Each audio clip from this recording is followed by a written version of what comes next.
আমার স্নেহ ছাত্রছাত্রী, আমি দীপান্বিতা ম্যাডাম। আমার ইউটিউব চ্যানেল দীপাস টিচিংয়ে তোমাদের প্রত্যেককে স্বাগত। তোমরা জানো এখন বেশিরভাগ ক্লাস যাচ্ছে সেটা ক্লাস 12 সেমিস্টার 4 এর জন্য। সেমিস্টার 4 এর জন্য যে মডেল প্রশ্নপত্র সংসদ থেকে প্রকাশিত 3টি মডেল সেট, প্রত্যেকটি কিন্তু আলোচনা হয়ে গেছে 2 নম্বরের এবং 3 নম্বরের প্রশ্ন। আজকে 5 নম্বরের প্রশ্নগুলি আলোচনা শুরু করব। এটা তোমাদের দীর্ঘদিনের দাবি ছিল, অর্থাৎ তোমাদের মডেল সেটটাই অনেক দেরি করে বেরিয়েছে এবং বেরোনোর সঙ্গে সঙ্গেই তোমরা একটা দাবি করে আসছিলে আমার কাছে যে আপনি উত্তরগুলো কিভাবে লিখবো একটুখানি দেখিয়ে দিন বা জানিয়ে দিন। তো এখন তো পিডিএফ করা সম্ভব নয়, তবে একটা কথা যে আমার কিন্তু এই পোর্শনের অর্থাৎ প্রাকৃতিক ভূগোলের সমস্ত নোটসের অর্থাৎ 2 নম্বরের, 3 নম্বরের, 5 নম্বরের সমস্ত প্রশ্নের পিডিএফ করা আছে এবং যারা বরাবর আমার ক্লাস দেখো তারা পিডিএফগুলো অলরেডি পেয়েছো। এখনও যদি কারোর মনে হয় যে পাওনি বা নতুন দেখছো, তাহলে কিন্তু আমাকে হোয়াটসঅ্যাপ করলে আমি সম্পূর্ণ প্রাকৃতিক ভূগোলটা পাঠিয়ে দিতে পারবো। যাই হোক, প্রাকৃতিক ভূগোলের এবার যেটা আছে সেটা হচ্ছে 3টে মডেল থেকে দুটো দুটো করে কোশ্চেন, 6টা কোশ্চেন।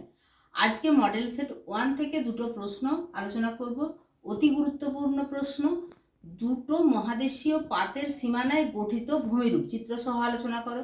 এখানে কোন ছবিটা আঁকতে হবে এবং কতটা লিখবে, যেহেতু ছবি আঁকতে হবে লেখাটা সংক্ষিপ্ত করতে হবে, সম্পূর্ণটা দেখাবো।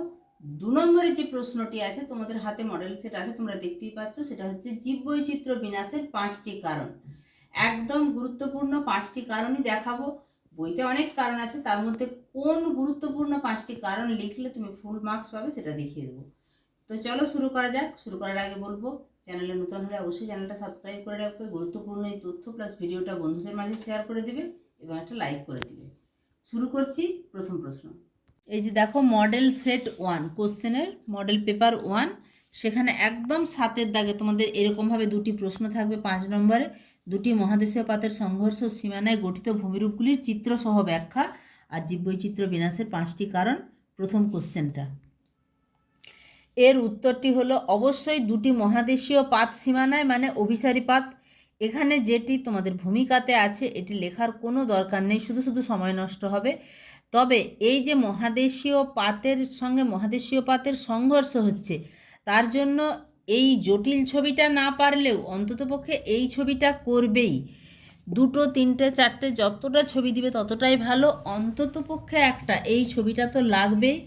তবে যখন আমরা নবীন ভঙ্গিল পর্বত দেখাবো তখন শুধু পারলে এইভাবেই দেখাবে যে দুটো পাত আসছে এবং মাঝের অংশে একটু এই পোর্শনটাতে একটু পর্বতের এই যে উত্থান হয়েছে এটা দেখিয়ে দিবে। তো কোন অংশটা লিখবে, এই অংশটাকে একটু সংক্ষিপ্ত করবে যে যখন দুটি মহাদেশীয় পাত পরস্পরের মুখোমুখি হয় তার মাঝে যদি অগভীর মহীখাত থাকে, সেই মহীখাতের সঞ্চিত পলিতে ভাঁজ পড়ে এবং সেই ভাঁজ উপরের দিকে উঠে ভঙ্গিল পর্বতের সৃষ্টি হয়। উদাহরণ, ইন্দো অস্ট্রেলিয়া পাত এবং ইউরেশিয়া পাতের সংঘর্ষে টেথিস মহীখাতের সঞ্চিত পলিরাশি ভাঁজপ্রাপ্ত হয়ে হিমালয় পর্বতের সৃষ্টি হয়েছে। এই যে এখানে দেখানো হয়েছে অ্যাস্থনোস্ফিয়ার, তার উপরে এটা মহাদেশীয় পাত, এদিক থেকেও একটা মহাদেশীয় পাত, মাঝখানে ছিল টেথিস মহীখাত, সেই মহীখাতের সঞ্চিত পলিতে ভাঁজ খেয়ে ভঙ্গিল পর্বতের সৃষ্টি হয়েছে। এটা একটা ভূমিরূপ গেল। দ্বিতীয় ভূমিরূপ হচ্ছে স্টুডার ফ্লিস। কেন এই ভূমিরূপটার নাম স্টুডার ফ্লিস হয়েছে না, 1827 সালে সুইস ভূতত্ত্ববিদ বার্নহার্ড স্টুডার প্রথম এই ফ্লিস শব্দটি ব্যবহার করেন। এই শব্দটি এসেছে জার্মান শব্দ ফ্লিসেন থেকে, যার অর্থ প্রবাহ। ফ্লিস হলো গভীর সামুদ্রিক অবক্ষেপ যা পাত সঞ্চালনের কারণে সৃষ্টি হয়। মহীখাত থেকে ভঙ্গিল পর্বত সৃষ্টির পর অবশিষ্ট মহীখাতে যে কর্দমময় বা অবিশুদ্ধ বেলেপাথর, কংগ্লোমারেট, ব্রেক্সিয়া জাতীয় পদার্থের অবক্ষেপ দেখা যায় তাকে ফ্লিস বলে। উঁচু মালভূমি, আচ্ছা ফ্লিসের উদাহরণ একটা দিয়ে দিবে। উত্তর আমেরিকার কর্ডিলেরা পার্বত্য অঞ্চলে ফ্লিস দেখা যায়। উঁচু মালভূমি, দুটি মহাদেশীয় পাত পরস্পরের সংঘর্ষে লিপ্ত হলে সংঘর্ষস্থলে মহাদেশীয় ভূত্বক প্রবল পার্শ্বচাপে উঁচু হয়ে পর্বতবেষ্টিত মালভূমির সৃষ্টি হয়, যেমন তিব্বত মালভূমি। আচ্ছা এইখানটায় মনে হচ্ছে যে স্টুডার ফ্লিসটা অনেকটা বড় হয়ে গেল, সেক্ষেত্রে তোমরা একদম এই অংশ থেকে ভঙ্গিল পর্বত অর্থাৎ কোথা থেকে এসছে, কোন শব্দটি থেকে এসছে দরকার নেই, ভঙ্গিল পর্বত সৃষ্টির পর অবশিষ্ট মহীখাতে যে কর্দমময় অবশিষ্ট, এইখান থেকে স্টুডার ফ্লিস বলে পর্যন্ত লিখবে। ইমব্রিকেট চুক্তি, দুটি মহাদেশীয় পাতের সংঘর্ষে লিপ্ত হলে তখন চাপের কারণে ভূত্বকের শিলাস্তর খণ্ড খণ্ড হয়ে ভেঙে গিয়ে একটির উপর আরেকটি উঠে যায়, একে ইমব্রিকেট চ্যুতি বলে। ব্যাস এই গেল। এরপরে তো মহাসাগরীয় পাত সীমানায় গঠিত ভূমিরূপ। তাহলে এই ছবিটা যদি না পারো, পারলে অবশ্যই ভালো, না হলে এই ছবিটা কিন্তু দেবেই। এবং দেখাবে উপরে একটা ভঙ্গিল পর্বতের অংশ। যদি এটা এত সহজ করে দাও তাহলে অবশ্যই এখানে এরকমভাবে পর্বতের উত্থান দেখাবে, ভঙ্গিল পর্বত লিখে দেবে। চলে যাচ্ছি 2 নম্বর প্রশ্নে। এবার দেখো স্টুডার ফ্লিস, এটা তো শুধু অবক্ষেপ, এটার ছবি না দিলেও চলবে। উঁচু মালভূমি, উঁচু মালভূমির ছবি তোমরা এমনিতে দেখছো যে বইতে কোনো কিছু আঁকা নেই, কিন্তু মালভূমির ছবি একটা দিতে পারলে ভালো, সেক্ষেত্রে এইভাবে 3D পিকচার আঁকতে হয়। এবার এই অংশটাতে উঁচু মালভূমি, এই অংশটাকে লিখবে উঁচু মালভূমি। এবার যখন চ্যুতি লিখছো তখন চ্যুতি কি হয় না, যখন কোনো একটা ভূভাগ বসে যায়,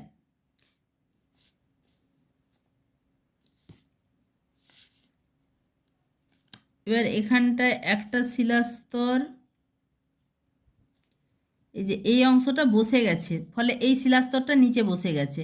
আবার ধরো এইটা তার পরের স্তর, এই যে পরের স্তরটা মাঝের পোর্শনে দেখছো বসে গেছে, এইটা হচ্ছে চ্যুতির অংশ। এইটুকু আঁকবে তাহলেই হবে। দ্বিতীয় প্রশ্ন, জীববৈচিত্র্য বিনাশের 5টি প্রধান কারণ। বইতে অজস্র কারণ আছে জীববৈচিত্র্য বিনাশের কারণ। প্রথমত ইন্ট্রোডাকশনে 1 লাইন দিবে, জীববৈচিত্র্য পরিবেশের এক অমূল্য সম্পদ।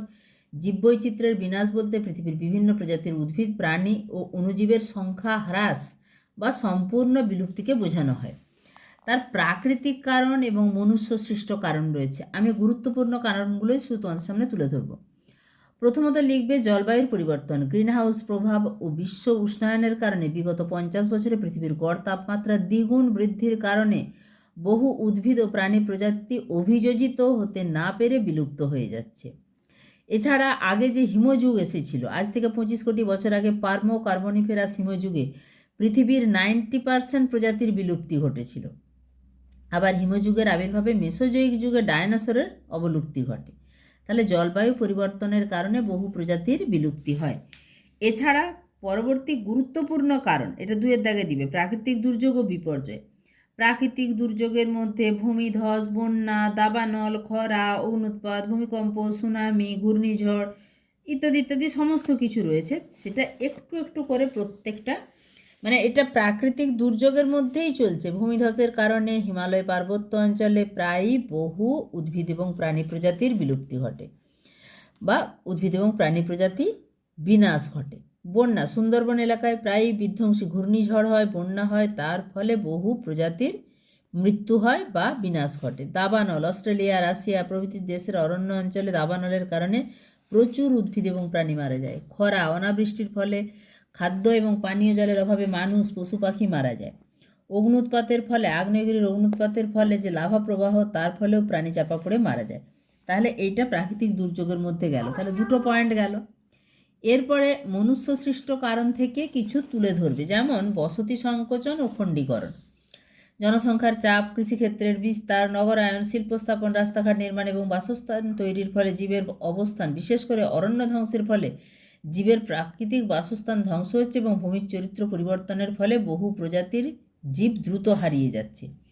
উদাহরণ, ক্রান্তীয় বৃষ্টি অরণ্য পৃথিবীর স্থলভাগের 14%, বর্তমানে অরণ্য ধ্বংসের ফলে তা কমে দাঁড়িয়েছে 6%। তাহলে ওই অরণ্যে যে সমস্ত প্রাণী উদ্ভিদ বাস করতো তারা ধ্বংস হবে বা মারা যাবে। এছাড়া মনুষ্য সৃষ্ট কারণের মধ্যে একটা কারণ, এটা কিন্তু আমরা যে কারণগুলো বলছি তার 4 নম্বর কারণ হচ্ছে, গুরুত্বপূর্ণ কারণগুলোই দিচ্ছি, বাকিগুলো কিন্তু বাদ রাখছি। অবৈধ শিকার, মানুষ খাদ্যের প্রয়োজনে নিছক শিকারের আনন্দে, আবার কখনো চামড়া, লোম, দাঁত, শিং, মৃগনাভি ইত্যাদি বিক্রি করে অর্থ উপার্জনের লোভে নির্মমভাবে অসংখ্য বন্যপ্রাণীকে হত্যা করছে। এর ফলে পৃথিবী থেকে বহু প্রজাতি বিলুপ্ত হচ্ছে। উদাহরণ হিসেবে বলা যায় ভারতীয় চিতা, আমেরিকা যুক্তরাষ্ট্রের বনমুরগি, প্যাসেঞ্জার পায়রা প্রভৃতি এই কারণে বিলুপ্ত হয়ে গেছে। এবার 5 নম্বর কারণ, বহিরাগত প্রজাতির আগমন। বাইরে থেকে কোনো প্রজাতির আগমন বা আক্রমণ ঘটলে স্থানীয় প্রজাতির ধ্বংস হওয়ার সম্ভাবনা বাড়ে।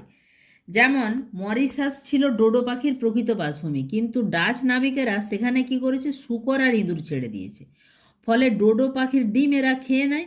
ফলে কিন্তু এখানে যে ডোডো পাখি থাকতো সেই ডোডো পাখি চিরদিনের জন্য পৃথিবী থেকে হারিয়ে যায়। তাহলে আমাদের 5টা কারণ হলো। আমি আরেকটা কারণ তোমাদেরকে জানিয়ে রাখছি, পছন্দ মতো তোমরা এই 6টা কারণের মধ্যে 5টা কারণ বেছে নিতে পারো।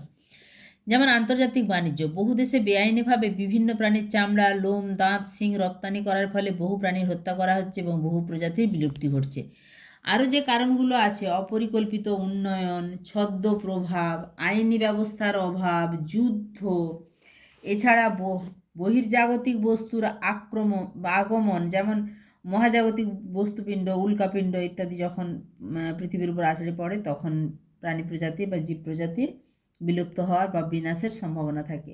তো এইগুলো বাদ দিয়েও আমি যে কারণগুলো দেখালাম, জলবায়ু পরিবর্তন, প্রাকৃতিক দুর্যোগ ও বিপর্যয়, এরপরে বসতির সংকোচন ও খণ্ডীকরণ, বা তোমরা যেটা আমি বললাম অপরিকল্পিতভাবে বসতি স্থাপন বা কৃষিজমির সম্প্রসারণ, এছাড়া অবৈধ শিকার, বহিরাগত প্রজাতির আগমন, আন্তর্জাতিক বাণিজ্য। আশা করব স্ক্রিনশট নিয়ে নেবে এবং পুরোটা লিখে নেবে। তাহলে বুঝতেই পারছো অতি গুরুত্বপূর্ণ দুটি প্রশ্ন আলোচনা হয়েছে 1 সেটের, এরপরে 2 নম্বর সেটের প্রশ্নগুলি আলোচনা করব। তাই চ্যানেলে নতুন হলে অবশ্যই চ্যানেলটা সাবস্ক্রাইব করে রাখবে। গুরুত্বপূর্ণ এই ভিডিওটা বন্ধুদের মাঝে যেমন শেয়ার করে দিবে, একটা লাইক করে দিও। দেখা হচ্ছে খুব তাড়াতাড়ি পরবর্তী উপস্থাপনার সঙ্গে।